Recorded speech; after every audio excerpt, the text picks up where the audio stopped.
Hi, it's Edward, back with another video. Please take a moment to click the thumbs up button below and consider subscribing to the channel. Please also share this video via social media and with your friends via email. Thank you for your support. Today, I read several financial news articles. I've included links to the articles in the description below. I encourage you to read the articles to support the authors and news sources. As a private American citizen, I'd like to report and share my transformative thoughts through commentary regarding small sections of these articles that are of public interest. Today, I read an article on foxbusiness.com written by Timothy Narazi titled, "American Dream is Slipping Away, Voters Say in New Poll." According to the author, a Wall Street Journal NORC survey released Friday found that only 36% of voters believe the American dream is still a reality. This is a drastic downfall from the 53% who believed in the American dream in a 2012 edition of the survey and 48% in 2016. So, ladies and gentlemen, this is a 17% drop from 2012. The sample size for this survey was 1,163, which is a pretty small sample size. If these results are truly indicative of how most Americans feel, it is sad that only 36% of voters feel the American dream is still a reality. That means that 64% don't think the American dream is a reality. Gone are the days when you could graduate from high school, get a factory job with union protection, a pension, and a livable wage that would allow you to support an entire family without your spouse needing to work. Gone are the days when an entry-level job would allow you to purchase a home in an area with a good school district that was built with quality materials and not this snap-together luxury vinyl plank flooring and gray carpet so thin that it wears out after a few years in high-traffic areas like we get today from many nationwide production builders. In my opinion, it's sad what some people settle for today. Many of these homes are slapped together with inferior materials and overpriced. And now people are having to finance these homes in the 7.5% range. Nowadays, some young couples both have to work multiple jobs in this gig economy to afford one of these homes and finance their vehicles for 84 or 96 months to afford the payment. And their kids may need to go into debt for close to $100,000 for a 4-year college degree from some affordable colleges, once you factor in tuition, room and board, supplies, books, etc. Now, this isn't the case for everyone in America today. Some young couples are fortunate enough to have wealthy parents or grandparents who gift them enough money to pay cash for a home and hand down some of their slightly used vehicles to them. Not all young people need to go to college and go into debt. Some may decide to pursue an apprenticeship program where they can learn on the job. In fact, there is a great article on Yahoo Finance put out by Go Banking Rates and written by Karen Doyle titled 9 Apprenticeships Where You Can Earn $100,000 a Year and Be Student Loan Free. The author lists software developer apprentice, electrician apprentice, boat sales apprentice, plumber's apprentice, residential service estimator apprentice, automotive technician apprentice, utility lineman apprentice, real estate apprentice, and hairstylist and barber apprentice. If you know some young people who aren't sure they want to go to college, encourage them to read this article. I'll include a link to the article in the description below. I know when I was in high school, the go-to-college narrative was pushed heavily by teachers, administrators, and guidance counselors. That isn't always the best path for everyone, especially in today's labor market. Getting back to the article about the American dream, I'm going to share with you some other interesting findings from the survey that was conducted by the Wall Street Journal and NORC. Half of voters said that life in the U.S. is worse than it was 50 years ago.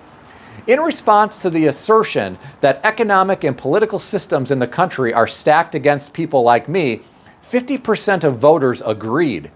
This survey wasn't the only one to paint this pessimistic picture. The author referenced a Mass Mutual survey released this month that found 42% of people believe the American dream is out of reach, which was a 9-point increase when compared to a 2018 survey and a 2013 survey. In my opinion, at times, it certainly feels like the American dream is out of reach.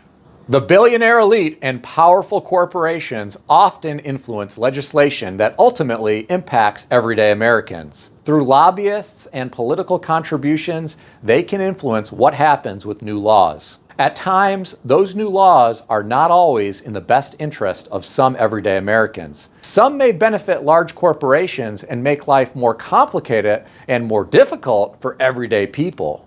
The author of this article went on to say, and I'll quote, U.S. consumer security has been shaken by ongoing inflation crisis under President Biden's administration that began in January 2021. When compared to the beginning of the crisis, prices remain up a stunning 17.62%. I'm not reading this to open up some type of political dialogue. I'm simply quoting what the author said. I'd prefer to avoid going down that political rabbit hole. Instead, I will say that inflation has made life incredibly more difficult for many working-class Americans, especially those who do not own assets. Many renters have seen their rent prices increase far more than their wages have increased in recent years. Housing is often one of the biggest parts of someone's monthly budget, so this has really put a lot of pressure on many everyday American households. I'm not alone in my thinking here. The author of this article said inflation has created severe financial pressure for most U.S. households, which are forced to pay more for everyday necessities like food and rent. Now, some have benefited from inflation. For example, those who own assets, such as real estate, have seen their assets rise in price. In some cities, the rise in real estate values has been astronomical. I'm happy for those who have benefited financially from inflation, but I worry and feel bad for those who are struggling. I'm curious, do you think life in the U.S. is worse than it was 50 years ago? Let me know in the comments section below. I know one thing in life that some may consider to be worse than it was 50 years ago, and that is the cost of a McDonald's meal. I read an article today on yahoo.com put out by the Washington Post and written by Jeff Stein and Taylor Lorenz, titled, "The Viral $16 McDonald's Meal That May Explain Voter Anger at Biden." According to the authors, someone named Topher Olive went to a McDonald's in the town of Post Falls, Idaho, and ordered a limited edition smoky double quarter pounder BLT with fries and a Sprite. The meal cost $16.10, and he posted the receipt on TikTok. The video apparently went viral and had hundreds of thousands of views. The authors of this article went on to indicate the average Big Mac nationally as of this summer cost $5.58, up from $4.89, or roughly 70 cents before Biden took office. Again, I don't want to go down the political rabbit hole and point fingers regarding the reasons for this inflation. Instead, I'd like to focus on something more important, which is how to deal with it. First, you don't need to buy fast food. Understand, I'm not trying to discourage anyone from going to McDonald's. Instead, I'd like to talk in generalities today regarding consumer behavior at a variety of different fast food restaurants. Unfortunately, some people waste a lot of money going to the drive-through window on a regular basis. They could save a lot of money making their lunch at home and bringing it with them each day. Not only can you save a lot of money, you could eat healthier as well. A lot of people waste a lot of money buying fast food or overpriced coffee at the drive-through window from a variety of different companies, not necessarily McDonald's. All of these small purchases really add up at the end of the month. All of the savings could be potentially allocated toward a retirement account to provide more financial security during old age. I think more people need to learn to live beneath their means by cutting out expensive fast food and expensive drinks at the drive-thru. Unfortunately, some people are so accustomed to getting their food from the drive-thru, they will never change their behavior. A friend of mine was once the manager of a KFC.